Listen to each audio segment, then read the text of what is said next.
പരിപാടിയുണ്ട് വൈകുന്നേരം. മറ്റുള്ളവർ ഉറങ്ങുന്നത് ഒളിഞ്ഞു നോക്കുക, അവരുടെ പാൻറ് ഇറുകിയതാണോ, അവരുടെ ടോപ്പ് ഇറുകിയതാണോ എന്നുള്ളത് കമന്റ് ചെയ്യുക. ഈശ്വരനായ നടനാണ്. ഭയങ്കര. നമ്മുടെ സമൂഹത്തിന് സിനിമാക്കാരോട് ഒരുതരം ഭ്രാന്താണെന്ന് പറയുകയാണ് കായംകുളം MLA യു പ്രതിഭ.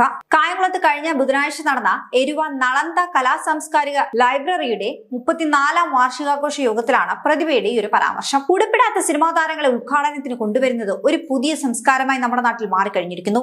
ഇത്രയ്ക്ക് വായ്നോക്കികളാണോ കേരളത്തിലെ മനുഷ്യരെന്നാണ് പ്രതിഭ ചോദിക്കുന്നത്. ഉടുപ്പിടാത്ത സിനിമാ താരങ്ങൾ വന്നാൽ എല്ലാവരും അങ്ങോട്ട് ഇടിച്ചു കയറും.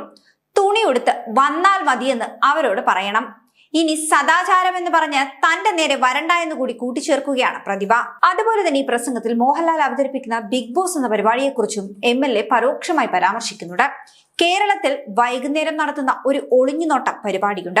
അനശ്വര നടനാണ് ഈ പരിപാടി ചെയ്യുന്നത്. ജനാധിപത്യത്തിൽ വരേണ്ടത് താരരാജാക്കന്മാരല്ല, ജനങ്ങൾക്കിടയിൽ പ്രവർത്തിക്കുന്ന പച്ച മനുഷ്യരാണ്. സിനിമയിൽ കാണുന്നതൊക്കെ അനുകരിക്കുന്ന വൃത്തികെട്ട ശീലം പലപ്പോഴും സമൂഹത്തിൽ കണ്ടുവരുന്നുണ്ട്. അതിനെതിരെ നമ്മൾ ആഞ്ഞടിക്കണമെന്നാണ് യു പ്രതിഭ പറയുന്നത്. പ്രതിഭയുടെ ഈ ഒരു പരാമർശത്തിൽ നിങ്ങളുടെ അഭിപ്രായങ്ങൾ എന്താണെന്ന് കമന്റ് ബോക്സിൽ കുറിക്കൂ.